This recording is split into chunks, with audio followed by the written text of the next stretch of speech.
ചരിത്രത്തിലാദ്യമായി റബ്ബർ വില 200 രൂപയിലെത്തി മാസങ്ങൾക്കകമാണ് വില കുത്തനെ കുറഞ്ഞത്. 3 മാസം മുൻപ് 200 രൂപയുണ്ടായിരുന്ന റബ്ബറിന്റെ വില 125ലേക്ക് കൂപ്പുകുത്തി. അന്താരാഷ്ട്ര വിപണിയിലെ മാറ്റങ്ങളാണ് വിലയിടിവിന് കാരണമായി പറയുന്നത്. എന്നാൽ അനിയന്ത്രിതമായി ഇറക്കുമതിയും കാലാവസ്ഥാ മാറ്റവും റബ്ബർ ബോർഡിന്റെ വികലമായ നയങ്ങളും കർഷകരെ വലയ്ക്കുകയാണ്. അനിയന്ത്രിതമായ ഇറക്കുമതിയാണ് റബ്ബർ മേഖല നേരിടുന്ന പ്രധാന പ്രശ്നമായി കർഷകർ ചൂണ്ടിക്കാട്ടുന്നത്. എക്കാലത്തും റബ്ബർ മേഖലയെ നിയന്ത്രിക്കുന്നത് ടയർ കമ്പനികളാണെന്നതാണ് പ്രധാന പ്രശ്നം. അന്താരാഷ്ട്ര വിപണിയിൽ വില ഉയരുമ്പോഴും കേരളത്തിൽ വില ഇടിച്ചു താഴ്ത്തുന്നത് കമ്പനികളാണെന്ന് കർഷകർ പറയുന്നു. ഗുണനിലവാരമില്ലാത്ത ബ്ലോക്ക് റബ്ബറിന്റെ വില കുറയുന്നതനുസരിച്ച് ഷീറ്റിന്റെ വിലയും കമ്പനികൾ താഴ്ത്തും. 9 ടയർ കമ്പനികളുടെ കഴിഞ്ഞ വർഷത്തെ ലാഭം ഞാൻ പരിശോധിക്കുകയുണ്ടായി. ആ 9 കമ്പനികളുടെ ഏതാണ്ട് പ്രോഫിറ്റ് എന്ന് പറയുന്ന 6000 കോടി രൂപയോളം വരും. അതിൽ വൻകിട കമ്പനികൾക്ക് 35% ടാക്സ് നൽകേണ്ടതുണ്ട്. ചെറിയ കമ്പനികൾക്ക് 10% ഇൻകം ടാക്സ് നൽകണം. ആ 35% ഇൻകം ടാക്സും 10% ഇൻകം ടാക്സും കൂടി ഏതാണ്ടൊന്ന് കണക്ക് കൂട്ടിയാൽ കുറഞ്ഞത് 2000 കോടിയിൽ പരം രൂപ, 2000 കോടിക്കും 5000 കോടിക്കും അടുത്ത് ലാഭത്തിൽ നിന്നുള്ള ഇൻകം ടാക്സ് ഇനത്തിൽ തന്നെ കേന്ദ്ര ഗവൺമെൻറ്റിന് ലഭിച്ചു കഴിഞ്ഞിരിക്കുന്നു.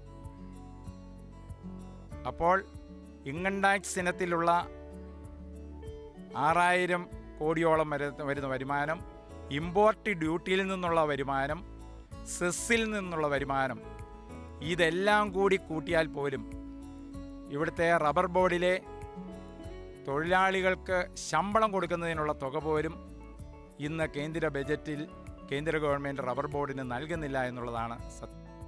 വിലയിടിവിനെ കൂടാതെ പ്രധാന പ്രശ്നം വികലമായ റബ്ബർ നയമാണ്. ഒപ്പം റബ്ബർ ബോർഡുമായി ബന്ധപ്പെട്ടുണ്ടായിരിക്കുന്ന ഓഫീസ് മാറ്റമടക്കമുള്ള വിഷയങ്ങളും കർഷകരുടെ ദുരിതം ഇരട്ടിയാക്കുന്നു.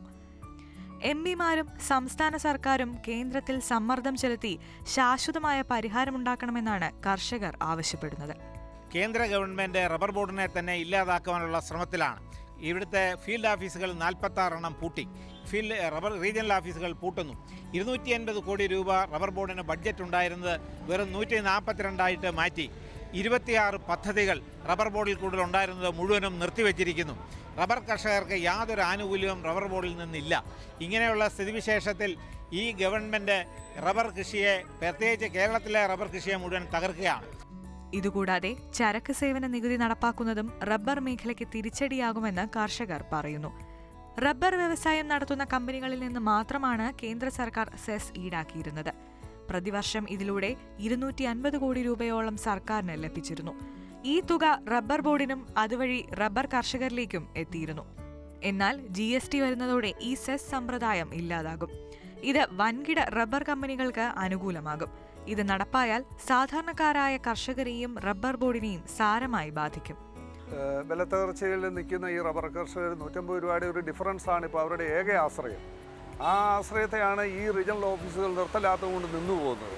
സംസ്ഥാന സർക്കാർ നൽകുന്ന ഈ 150 രൂപ കർഷകന് വലിയൊരു ആശ്വാസമായിരുന്നു. കേന്ദ്ര ഗവൺമെൻറ് എന്തോ ഒരു തീരുമാനം പോലെ എടുത്ത ഒരു ചതിയായിപ്പോയി കർഷകർക്കോടുള്ള ഈ തീരുമാനങ്ങൾ. ഇപ്പോൾ വീണ്ടും ജൂൺ മാസം തൊട്ട് GST നടപ്പാക്കാൻ പോകുന്നു.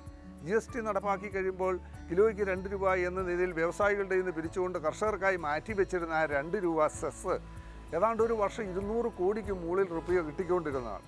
അതും ഇല്ലാതാകും. തീർച്ചയായിട്ടും ഇതെല്ലാം കർഷകന് വിനയായിട്ട് തന്നെയാണ് വരുന്നത്.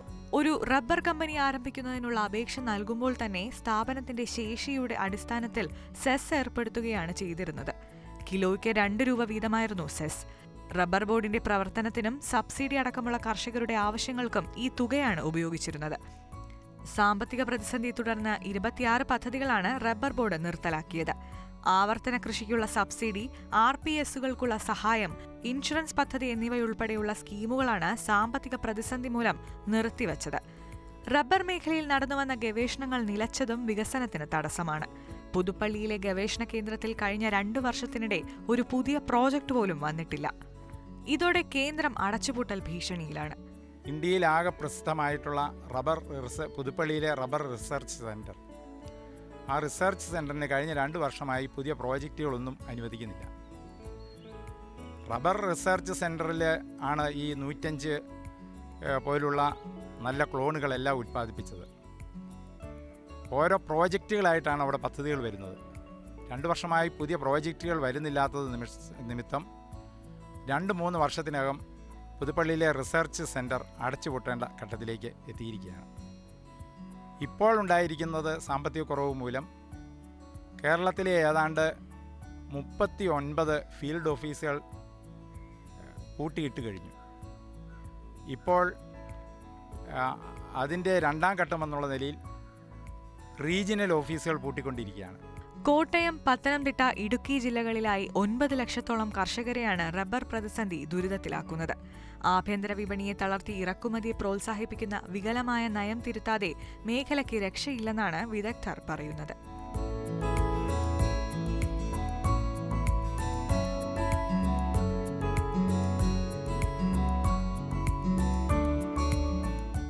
മാതൃഭൂമി ന്യൂസ്, കോട്ടയം.